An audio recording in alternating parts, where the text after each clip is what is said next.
Autour de la carte scolaire pour la rentrée prochaine, on en parle souvent. Aujourd'hui, une école maternelle menacée de fermeture à Saint-Point en Saône-et-Loire. Les parents ont été informés par un courrier de l'Éducation nationale il y a 10 jours. Sur place, Fanny Borius, Gabriel Talon. Est-ce que les habitants de Saint-Point et de Bourvillin, vous êtes là? Une fanfare, des banderoles, un mur d'expression, la mobilisation des parents d'élèves, mais aussi des habitants, en quelques jours seulement, est à l'image de leur détermination. Cet après-midi, ils étaient une centaine à exprimer leurs craintes. Quand on est arrivé à Saint-Point, on a eu 2 coups de cœur. Le premier, c'est la petite maison à avoir tapé.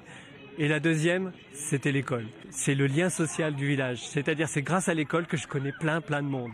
En plus, il y a une amicale des anciens élèves et tout. Et dans les campagnes, c'est vraiment important que cette école, c'est le centre de vie. L'école maternelle de Saint-Point accueille 14 élèves dans cette classe unique. Partagée en coin mathématiques ou coin français, l'assistante maternelle y a vu passer des générations d'enfants du village. Ça, c'est la partie art plastique, peinture. Depuis 27 ans, ça doit faire 540 enfants en gros que j'ai vu passer ici.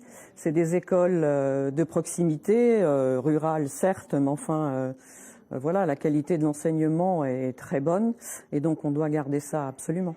D'autant que fermer la classe de maternelle à Saint-Point revient à condamner à court terme l'école primaire de Bourvillin, toute proche, et ses 35 élèves.